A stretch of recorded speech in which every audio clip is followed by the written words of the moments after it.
Čaute borci, moje meno je Šimon Sordil, som majster Slovenska v mototriále a dnes vás zoberiem so sebou na môj tréning. Ukážeme si, že jazdenie na motorke môže byť aj poriadna drina a ukážeme si, ako posunúť jazdenie na vyšší level. Tak poďme na to.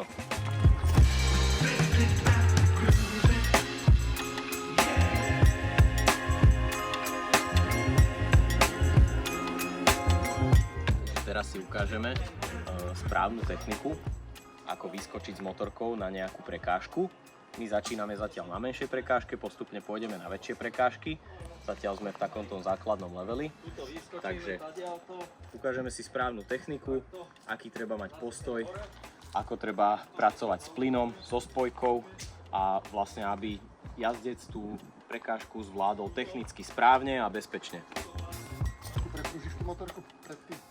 Všetko si to ukážeme za jazdy, áno, treba to prepružiť, ale v základe, keď vieš, ako zdvihnúť motorku na zadné, tak zatiaľ ti stačí vedieť toto, že ty vlastne zdvihneš tú motorku na zadné, narazíš do tej skaly a vlastne nezlakni sa toho, že hneď ako sa to zadné koleso opre tej prekážky, tak ty ubereš, nie, ty ešte chvíľku musíš držať plyn, aby to zadné koleso vyliezlo hore. A už keď máš ten zadok tu, tak uberieš a už sa vezieš. Vieš? A pridáš. Otáčam sa. A zase som v tých kolenách stále. Pomaly.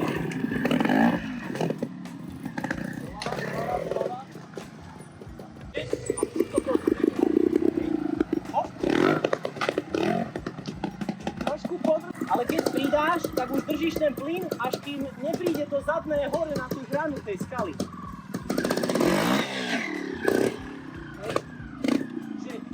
Aby to nebolo, že jeden plyn, ale musí to byť taký hlavné. Hop.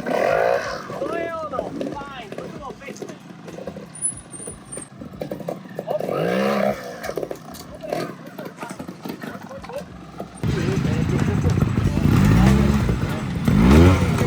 poď.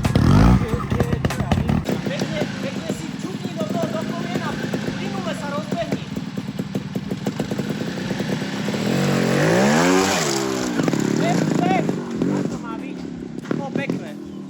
Samozrejme na triále je to také, že všetci to poznajú, že tam tie spojky najviac trpia, lebo ty ideš 95% alebo 99% na tréningu, máš stále takto prst na spojke a hráš sa s tým. Toto je triálový tréning, non-stop. Že my sa nevozíme takto. Na zadné a v rýchlosti, aby si cítil, čo tá spojka a plyn robí. A stále na zadno len spojka, plyn, spojka, plyn, spojka.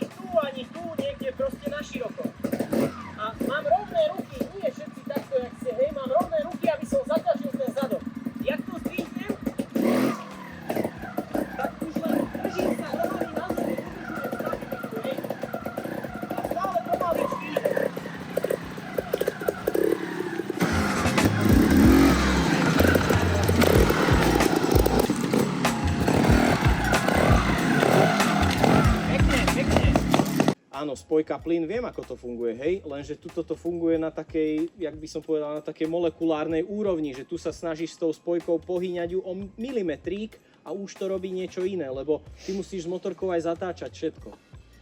To sú také základy, spojka plyn. Samozrejme, to telo tiež nemôže byť ako taký strom, ale musíš sa vedieť hýbať s tou motorkou. Keď prúžia tlmiče, musia prúžiť aj tvoje kolená, aj lakte.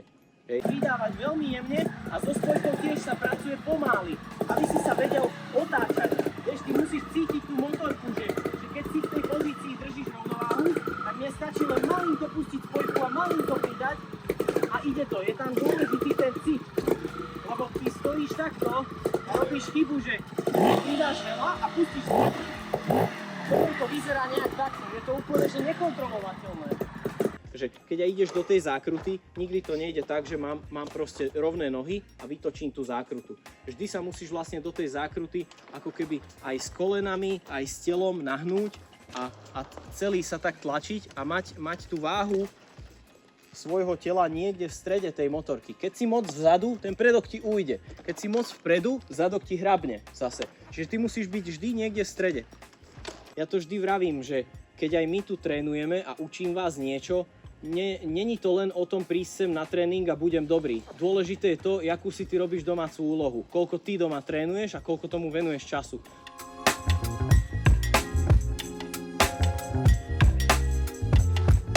Takže tréning máme za sebou. Ďakujem chalanom, že prišli. Vyskúšali sme si nejaké nové techniky, ako sa vyskakuje na skalu a technika jazdenia alebo zdvíhania motorky na zadné koleso. Dneska to bola fakt drina, bolo asi 300 000 stupňov, strašne pečie to slnko, takže ďakujem ešte raz chalanom a ak máš nejaké nápady, čo by sa ti páčilo, čo by mohlo byť na ďalšom videu, tak mi to hoď do komentáru a nezabudni dať like a odber. Vidíme sa pri ďalšom videu. Čau.